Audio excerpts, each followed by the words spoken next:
Okay, hello there. Today is February 9th. It's 8:13 a.m. Pacific Coast time. We've got no storm this morning. Beautiful, clear sky, full moon for a while, and clouds are moving in now, but no storms. So this is good. Okay, so this is a redo of a discussion about coronavirus that I did yesterday with really abysmal sound. I'm going to take a minute and explain. There are these things called DLLs, Dynamic Link Libraries.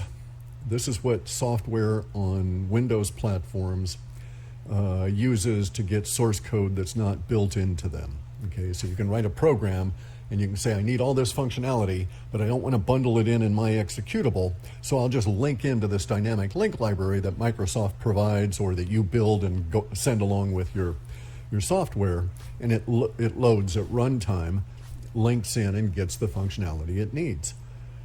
For a number of reasons, I had to write one of these to deal with sound issues. And then I wrote a Lisp program to control it, and I didn't tell the DLL not to load itself more than once. So I allowed it to be loaded with every instance of the program. Thus, we had that looping hell in the video, as every time it loaded, it threw in another stream. I understand that the sound here is a bit echoey, as though I'm in a cavern. I also understand that there's a sort of a hum in the background. That's due to the fact that we need heat. It's cold as hell here. And the cavernous noise issue should be resolved with the new microphones and stuff I've got coming. I ran into these issues relative to using the theremin and magnetic fields. I kept picking up too much noise to be able to discriminate between a successful test and an unsuccessful test without eliminating that. So I had to divert and start messing with the software here. I'll check this before I upload it, so hopefully this sound is good. Not like the last one, but I am gradually narrowing in on the issues. I may end up having to do sound design sculpture, foam on the wall and stuff, to diffusers and reflectors and so forth, to eliminate these issues as I progress forward with the Boscovich UFO self-build challenge. And I'm still proceeding on that. I'm in the process of having to translate Boscovich's book on light, because a lot of our experiments were using light in one mechanism or another as a tell that the experiment was active.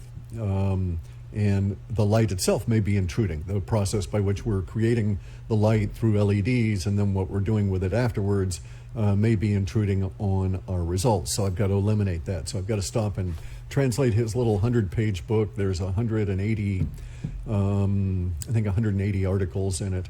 So it should only take me, a couple of weeks, and then I'll get back onto Boscovich and proceed ahead with the self-build challenge. Okay, so all right, so that's basically housekeeping. And today's challenge, or today's talk, is the challenge we face with coronavirus.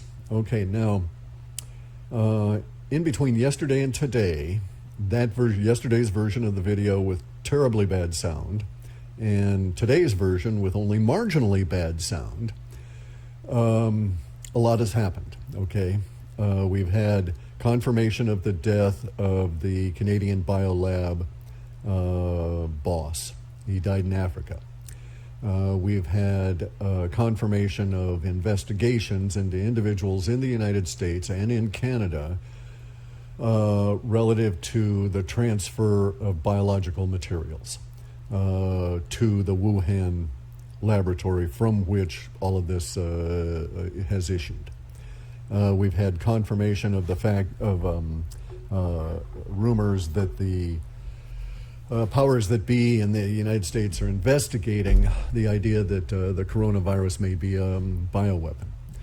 We've had confirmation of strange reactions on the part of the Chinese government relative to the infection in a way that it's never happened before. Also in this additional 24 hours, the death toll has gone over that of SARS.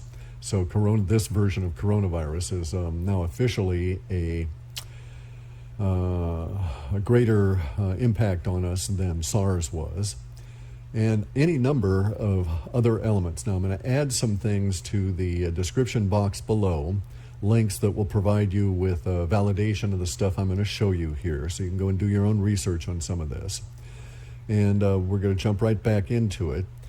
The idea that the SARS virus, or that the coronavirus is a bioweapon, should be taken seriously, in my opinion. There's a whole lot of conspiracy stuff around it that can't be proven, seems to suggest that it is a bioweapon, and we, in my opinion, would not be faulted for assuming it's a bioweapon and reacting that way. This means that we would react excessively in some ways, but those excessive reactions, that overreaction, would be prudent if it's a bioweapon and merely an overreaction if not. So the downside is very minimal.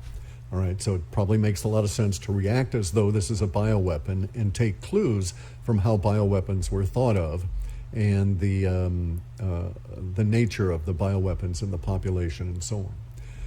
Okay, so my knowledge about bioweapons comes from having gone through the United States War College as an assistant, sort of, to my father when he attended it. He was I think he was technically a line officer still when not a staff officer in the military when he went through the War College. That's kind of like PhD work in death and war and killing and stuff. And I assisted him with his homework because I was better at some aspects of mathematics than he was, just natively.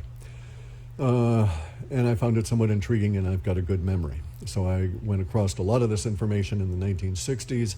I've gone out and revalidated that the information is still how the things were thought of then, and the information is of some value in making plans and estimates on future impacts and what to do. Good. So, our assumption is that the coronavirus was engineered.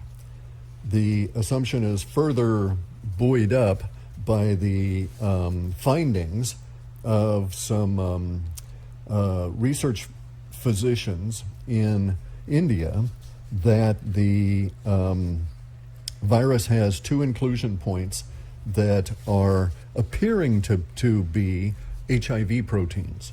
That is to say, the AIDS virus proteins. There's further indications that there's marks in the virus DNA. I spilled coffee in my keyboard. Okay, so there's further indications that there's markers in the virus DNA for this program called CRISPR. CRISPR is software that's used to do genetic engineering. It slices and dices using chemical solutions and inserts your proteins and stuff. It's complicated. It's complex. It leaves marks in the DNA, insertion points as well as artifacts. It's never really accurate. We can get into that some other time. In any event, so these guys in India think that they've seen the telltale marks of CRISPR within the genome of this particular virus, which would mean that it was engineered. And there's connections between the Wuhan lab and biochemical or biological engineers in Canada and the east coast of the U.S. There have been people that are under suspicion at the moment. So there's a lot to suggest it's a bioweapon. So now what can we expect if it is a bioweapon? Well, according to the 1960s thinking, which was called ABC at the time, okay, atomic, biological, and chemical warfare. The biological part of this warfare in the 1960s was never intended to be standalone, okay? It was always intended to be in the worst case scenario, how do you totally finish off your enemy so you never have to worry about them again? And the idea is that you would do everything you could biologically, or excuse me, with your atomic weapons and with your chemical weapons, and then unleash biological weapons on the remaining population with the intent that hopefully no one would survive and you wouldn't have to worry about them anymore. And it was seen as a part of the MAD, mutual assured destruction, defense policy of the Cold War, they called it, of the 1960s. In any event, the idea is that you would have a weapon that would take advantage of certain things. Okay, a biological weapon can't just be a regular flu, but it could be a regular flu that was engineered to make your immune response system go totally wacko and have your immune response system kill you. So you could have a biological weapon that would do that if it would spread rapidly and if it would kill you off soon enough, right? And there's all these criteria for a biological weapon. And unfortunately, so far, as is being reported and demonstrated, the coronavirus meets all of these criteria. Okay, it's hyper-infective, has a very high mortality rate, in spite of what the Chinese are telling us. It kills you by by what's known as a cytokine storm, which means that it tricks your thymus and your immune system into flooding your body with cytokine responses, which are intended to prevent your death. And instead, they actually cause so much huge inflammation and lymph system bleed out that you drown in your own immune system. And it has to be able to be spread by surfaces as well as aerosol. Has to have a certain lifespan on surfaces as well as aerosol, as well as within the human body. And ideally, if you're making these things, you would make them phenotype specific, right? So it would only kill people that dyed their hair green and purple, that sort of thing, right? But on phenotypes, on something out of the genome. So far, coronavirus meets all these criteria. There's even hints from the analysis done so far that coronavirus has a tendency to want to attack Asian phenotypes. The horror of someone actually engineering this, we won't go into. No point even thinking about it, okay? We'll just assume that they'll get their karma and it won't be pleasant. So now, what can we expect if we were to assume this as a bioweapon, to assume that the conspiracies had some merit to them, and it made sense to think of it as a bioweapon? We can assume certain things, that there will be a tendency for the spread patterns to follow a certain flow over time within our population, that within that flow over time, the mortality rate and the mortality cohort, that is to say, who is dying at that moment, will shift, okay? It'll rock back and forth as we go forward. It'll start by attacking the very elderly and people with compromised immune systems, otherwise compromised immune systems, the ill and the otherwise ill, and people with chronic disease and so on. And then it'll get into the society in such a way that it starts going through predictable patterns. And this is where the knowledge of whether or not it's a bioweapon comes in handy. So we'll look at the chart behind me, which is going to represent the flow of the virus and mortality over time, over 3 years, because bioweapons are engineered to have a 3-year multi-cycle impact on the target population. Sure hope I don't have to record this again. Okay, so my little pointy stick here, and let's go at it here, okay? So we're assuming an incept date of December 2019 for when the virus started hitting the population. This little first blip here is the period we're in now with the little resultant uprise, this little bulge. That's where we're at right now. If it's a bioweapon, it will be predictable that will actually fade. It doesn't ramp up instantly. It's going to attack these populations in this spreading period, and as the first set of populations die off, there will be a resultant lag in spread observed through new infections. And that lag period will depend on how virulent the infection rate is. We're dealing with something that appears to show symptoms within 2 weeks, and therefore we have a 2-week lag period. So we'll go through multiple points as this virus spreads where we'll dip down, and we'll start to dip down relative to a recent cohort dying off and another 2-week lag as the further spread takes time to manifest. This period here, this is the whole chart that represents the spread through the population over a 3-year period of time. I went through and replicated the chart as best I was able with my little magic markers here, dry erase markers. It can be found in a number of biological warfare textbooks from the I think even the late 1950s, but for certain from 1966 onward, you can find examples of it online. I'm going to include some links below to databases that reference how it actually played out in reality. 1918 influenza, among others, and discussions of how these kind of things spread, so you'll be able to validate this information, okay? Because most of the stuff we're having now doesn't reference it as a bioweapon, therefore is going to make different assumptions once we pass June and July of this year. Those different assumptions are going to be that it's a normal flu. At least that's how it's being sold to us at the moment. I'm going to turn our heat off here. Okay, so we'll go into a lag period. Whether it's a normal flu or whether it's a bioweapon, we're going to go into a normal lag period. You will likely have some language come out that it's been contained, that the virus is not a problem, starting to appear in the end of March through May period, right? And at that point, it may actually appear that the virus has indeed totally slacked off. And it will be because the people that were infected in this first half of its spread have been really impacted and have died. And during that period of time, the infection rate is going to be the rate at which new people come in contact with it will be reduced by the actual number of deaths going on at the back end of it, so to speak.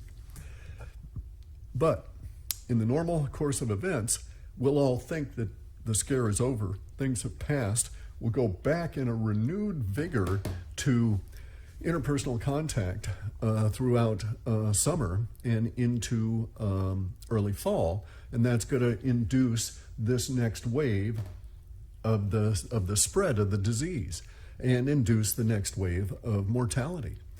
And it'll also change the dynamics of who's getting sick, because it's always in this wave right here that we find that we get into the cohorts of the more healthy adults. True, a lot of them have compromised immune system. You'll find a lot of them that will turn out to have emphysema, COPD, be heavy smokers, have some underlying other health issue, and they'll all die in this period of time here, assuming that this is a bioweapon. Now, I've had some communications from China. I'm not going to go into the details because I don't want to get anybody in trouble with the Chinese government, and I can't validate this information. But it is coincidental with the guy in India discovering the HIV protein insertions, because the data or the information I'm getting out of China appears to come from a doctor, someone with medical knowledge, not someone actually working as a doctor, but like a research kind of a fellow, statistics, right?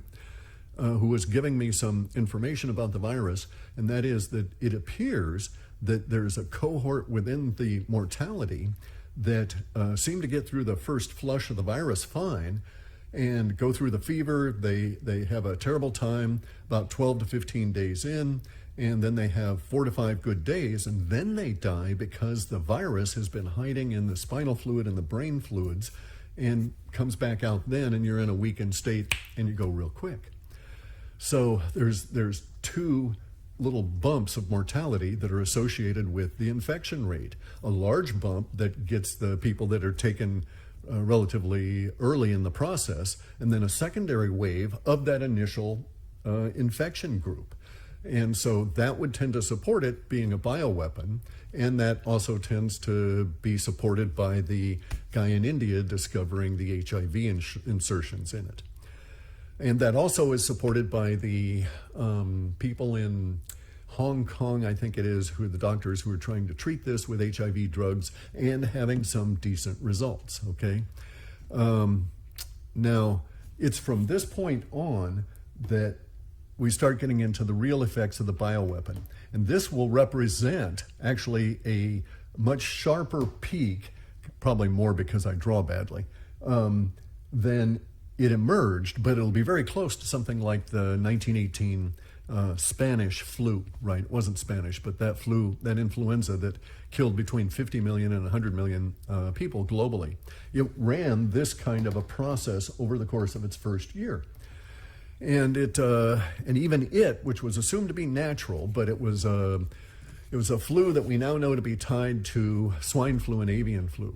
And probably all flus are similar to some degree and we just happen to find them in pigs and ducks and stuff, so we just label them that way. But nonetheless, this flu in 1918 may have killed as high as 100 million or more. We just don't know. No real way of telling. And it went through this kind of a pattern. And you'll find that it peaked out after the 14th month or something like that, and then it followed this kind of a pattern and sort of stopped right there. So it was a merger of this area here and that area there, with just a little valley between them. So this represents how the military thinks of the spread of the same kind of flu as a bioweapon. And what happens is you reach a horrible, terrible time that's about 12 to 13, 14 months after its initial introduction into the target population. So if we assume December, then we'd be looking over here in January or February of 2021. At that point, we will have had a very major global die-off, all right? If we were to assume that this was a bioweapon, and we were to assume, let's do some very horrible numbers here, okay? Absolutely atrocious numbers. Let's assume that this is a bioweapon and that it's running at that's a 15% mortality rate, okay? That's going to be one,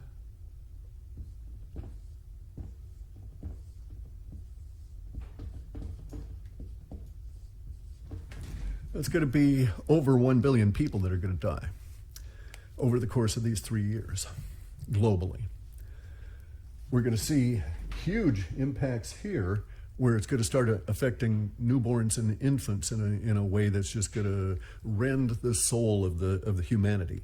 Because out of that 1.5 billion in that second wave, maybe 60% will be, under the age of 8, something like that, right? In this wave here, we're going to lose a lot of the elderly population and also a lot of the infirm and of all ages and young people. And we can assume the way that these things play out, that if this were to be the case, if it's going to be a bioweapon, if it's going to be that bad, then by the time we reach here, we'll be at about 40% of that number. And then these other peaks here represent the remainder split up. We can further assume that if this were a bioweapon, if it takes out that huge level of humanity, 1/7, that kind of a thing, then by the time we get here, we'll have a social collapse at a wholesale level, not just the collapse of globalism, but the collapse of social order in various different localities that will become essentially isolated. That's a side effect. That's a social consequence of the bioweapon. It's the desired social consequence because this area here is when the unleashers of the bioweapon figure to come on in, clean up, and seize everything. That's just the way that this sort of warfare is plotted. The nature of our current issues with the virus, we'll jump back to current events right now, is that we see that it's killing people through these cytokine storms, and then later on through a weakened immune system, a repeat of that 5 to 7 days later. But in the first flush, we see that there's a lot of people that are being taken out by pneumonia because of it's one of the side effects of a cytokine storm, okay? And the other aspect of it is system failure. kidney failure, coordination of the lungs and the heart, all different kinds of things that are going as a result of the disturbance within your immune system. And so that's how this virus is killing people. Now, I went into some other detail yesterday that now it's old news. It's past. We don't need to go into any of those. I will put the links down below that I'd included yesterday, and then I'm going to start adding a few more as we go along. It looks like I might be doing some of these videos with some frequency because we won't know if we're out of bioweapon stage until we get through into August or so. If we don't have this pickup, if it breaks right there, then it'll come on up and do this kind of thing and trail off, and it'll be like SARS or a really nasty flu. And we'll all say, okay, phew, we got through the summer and we're good. If it doesn't do that, if in fact it does appear to be a bioweapon and we're dealing with a 2-week infection symptom manifestation period, then by the time we get to June, the astute observer will know that we're entering into social order change as a result of the virus. You'll see people en masse begin, the herd will change. Cruise ships will become empty because no one will book on them because they won't think they're safe anymore. It's probably very close to that point right now. People won't attend conferences. They won't go to business meetings where they physically have to go and hop on an airplane. Airplane travel will be hit hard. International travel will be hit hard. And we'll start entering into a phase here where as we're becoming more involved in a daily battle to not become infected, to not become involved in it, to survive it if we've already got it, to not give it to the people around us. As we become involved with that, then the resources start becoming constrained. Drugs start going short. All kinds of supplies start going short. And it's because the supply chain starts breaking down all over.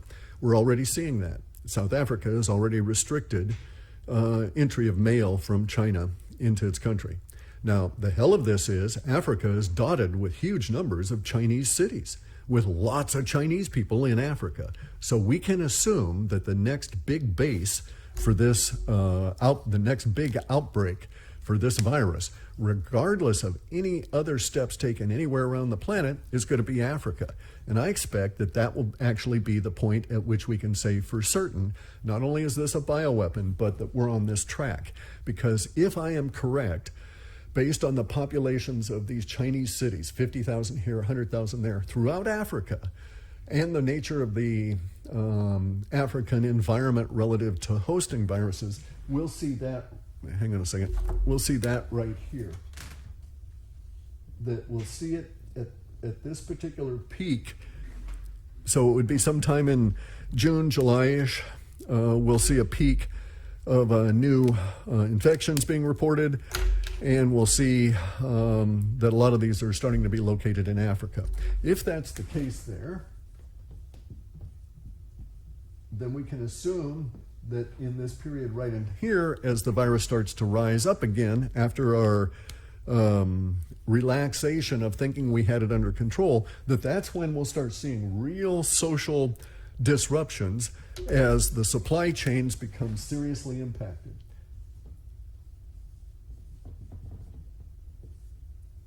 And that will be, I think, probably due more to government restrictions and fear and populist fear than actual breakdown. Although we're seeing breakdown in the supply chain now on big things like cars, this breakdown in the supply chain will start affecting those things like regular drugs for regular conditions, food items, all different kinds of small stuff, right? So just for the people that think they care about money, here, if I'm correct, then in this first year, that 40% also represents how much is taken out of the global domestic product. Global domestic product would drop by about 40%. Not a 5% reduction in the overall economic output of China. Because in this period of time, if it's a bioweapon, we're all becoming involved in staying alive, okay?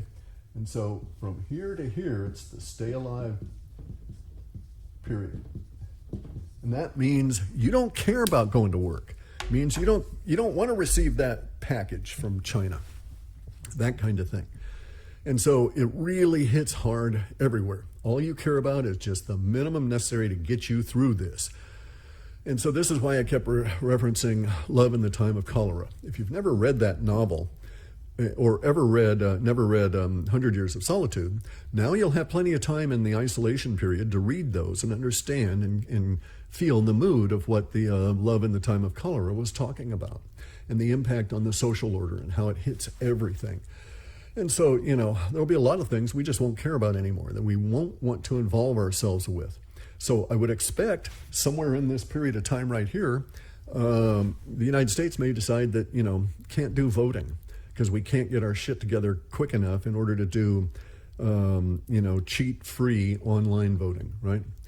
I suspect at that period of time that jury duty and all that kind of stuff will just go by the wayside. People just won't even respond. Mail may not even be delivered. And they may say, all mail has to be quarantined for 45 days and fumigated, with bactericides or with viricides, just so that we're sure that there's nothing on it. That may be a solution. It's going to cause havoc, right? It'll kill seeds. It'll cause all kinds of any live goods to not be able to be shipped. And so there's going to be big impacts no matter what. But those kind of things we may have to actually undertake just as a response if this is a bioweapon. Because if it's a bioweapon, you can't treat it like a regular flu, all right? And so I've been going long enough on that aspect of it. We'll get into further ripples into the social order should they actually emerge, and give you some heads up on it as we go forward on this, okay? But there are things you can do about this. You have to take personal responsibility. You have to make sure that your natural defense systems are as well regulated and as plump with the necessary materials: vitamin B, vitamin B12, vitamin B3, vitamin B6, niacin, homocystex, homocysteine capsules, natural vitamin B complex in large doses will help regulate your immune system against cytokine storms. You need a certain amount all the time. And then if you happen to get ill on top of that, you may need the quick-acting B6 to get on top of any kind of potential flooding of your system with an immune response. On top of that, you need vitamin C constantly, continuously, at 30 milligrams per kilogram of body weight. Children need vitamin C.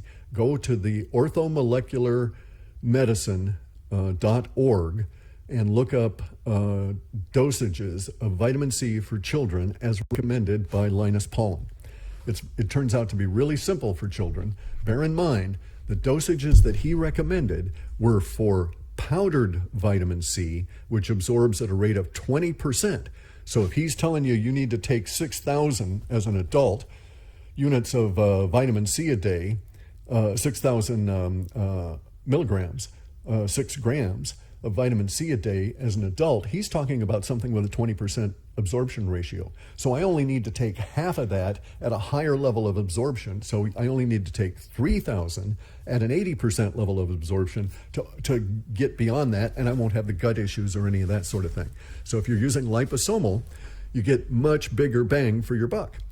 And this is especially good for kids because you're not going to stress out their guts, all right? Anyway, so vitamin D is necessary. The best way to get vitamin D is to get half your body exposed to the sun daily for an hour. And your body will build as much vitamin D in you as you need, as you can possibly take. If you can't get that sun exposure, then you need to be thinking in terms of thousands of units of vitamin D3, and it helps to think of it bonded with vitamin K2, because they're really good together. They really are synergistic in effects here. So those are some of the things you can do to maintain your immune system. Another thing you can do is to have a reliance, eat lots of butter, okay? Or fats, not oils, but fats. And it has to do with the nature of your immune system and how it combats a virus, and that it needs a fat from the liver through cholesterol, through this attack system, to glom onto that virus and get it out of your system. The oils don't do the job, okay? So you really do need the butter. You do need to think about getting fats in your system for a healthy immune system. Okay, so those are the things you can do. Good, got that off in 35 minutes. Sorry I'm such a long-winded fucker. Anyway, so I'll be prepared to answer questions about this kind of stuff, but not much in detail. There's no point really going into any further projection of where these peaks and stuff are until we get through June and July. May. March through May will tell us if we're going to do that typical pattern or jump up on one of these patterns here. Okay, so there's that. Now, and bear in mind, okay, especially for the YouTube algorithm, I'm discussing conspiracies in the abstract. This is an analysis of the idea of what would be an appropriate response if the coronavirus is a bioweapon. This is not a statement of fact in any way that it is. It is just pointing out conspiracies, related information to that, but discussing practical ways to deal with this, okay?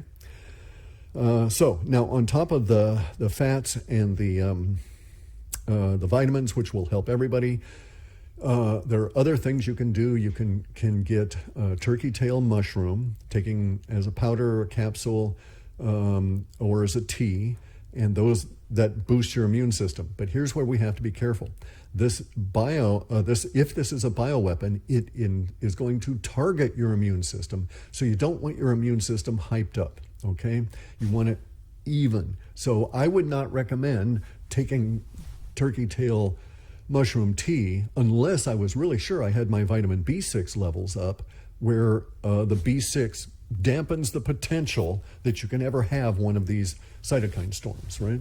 What happens in the normal course of events is you get moved into one of these, after it's discovered you're infected, you get moved into some place where you are not able to maintain your diet and your immune system. And the vitamin B goes quickly when your body is under attack by a disease. So here's the leads up to something else I mentioned yesterday, and I would be remiss to neglect. Okay, vitamin C is, you can think of it as like a sparkly molecule. It has many different potential uses within your body. One of the things it can do is that it can help create the intercellular cement that holds all your cells together. It can also act as an antioxidant and as a viricide. When it does so, when it's an antioxidant and when it's a viricide, it gets burned up in the process, and that vitamin C molecule is shot. It's gone. Now, I recommend taking, and I take myself, C60. One of the reasons that I take this is that in a Petri dish, C60 resets itself 172 times before flushing it out of the system. And thus it saves 172 times its own presence in vitamin C that doesn't have to get used up activating against a virus or being otherwise used in the process of getting rid of residue from oxidative stress, right? And so you have the ability to have your body use that vitamin C in other better ways. Vitamin C can be used as a long-term support, the intercellular cement, all different kinds of signaling molecules, etc. Or it can be used as an instant needed right-away emergency system, but in doing so, it depletes you of vitamin C. So you need to constantly be keeping the vitamin C up. And the C60, being a resettable antioxidant, saves vitamin C from having to do that work. So if you can afford it, I think it's a reasonable precaution. No, it's not going to save you from the disease, but you can see my reasoning here. It will give you more your body more options with what it wants to do with the vitamin C that it has. And so that's a good thing. And so I'm not proposing you need it. If you had the vitamin, if it was a choice of cost, I would always just buy the vitamin C and just let it be used up and get more of it because it's real cheap, right? Always get liposomal and buy the best vitamin C you can. Complex vitamin C in capsules that's not liposomal may be too complex to actually break down, and you may end up excreting a lot of it. So just be careful with the kinds you buy. You can get liposomal in capsules too. You don't have to deal with liquids. Okay, so, oh damn, running over time here. Okay, so avoid. Okay, here's a couple of things to avoid. Avoid quiche, avoid One Cup, One Life website with their idea that you can use quiche's GANs material supposedly as nanoparticles. It is not. This is a normal chemical reaction known since the 30s or 20s that he's saying produces these GANs nanoparticles, and it's a bunch of horse shit. Quiche doesn't have reproducible results. He's a dangerous person. He doesn't think well. He thinks deeply because he's flat out insane. Okay, his assumptions, his whole model of reality is flat out insane. And you should not involve yourself with the GANs material or any of the quiche stuff. Not only is it going to distract you from taking real measures, but it will weaken your tissues if you take that stuff. If you actually ingest it, it's going to weaken your entire digestive system, which is going to affect the whole rest of your body. This is also the bitch against MMS, okay? Not only does MMS cause colorectal cancer, if it ever makes it down into your gut, it forms chemicals called trihalomethanes, which force scurvy on cells, force cells to go wildly prolific and go out of control. So it causes cancer, and it weakens your system all the way down. You take MMS, it weakens your system. If you think it's going to save you, you're dead now. Just go on over, sign your will, and get the fuck out of the way, because the rest of us don't want to have to waste time with anything other than burying you.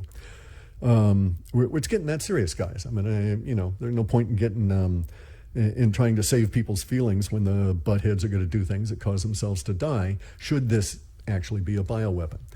Should this be a bioweapon, you'll find that a great many of your enemies and the people that annoy you are going to basically kick off, because they'll do things that are stupid. And in doing things that are stupid, like following Quiche's advice, following Jim Humble's MMS advice, following Jordan Sather's MMS advice, Kerry Cassidy's following Jim Humble's MMS advice, any of this stuff is going to get you killed. So a lot of these people will just simply go away. We won't have to worry about them. I think that's about it.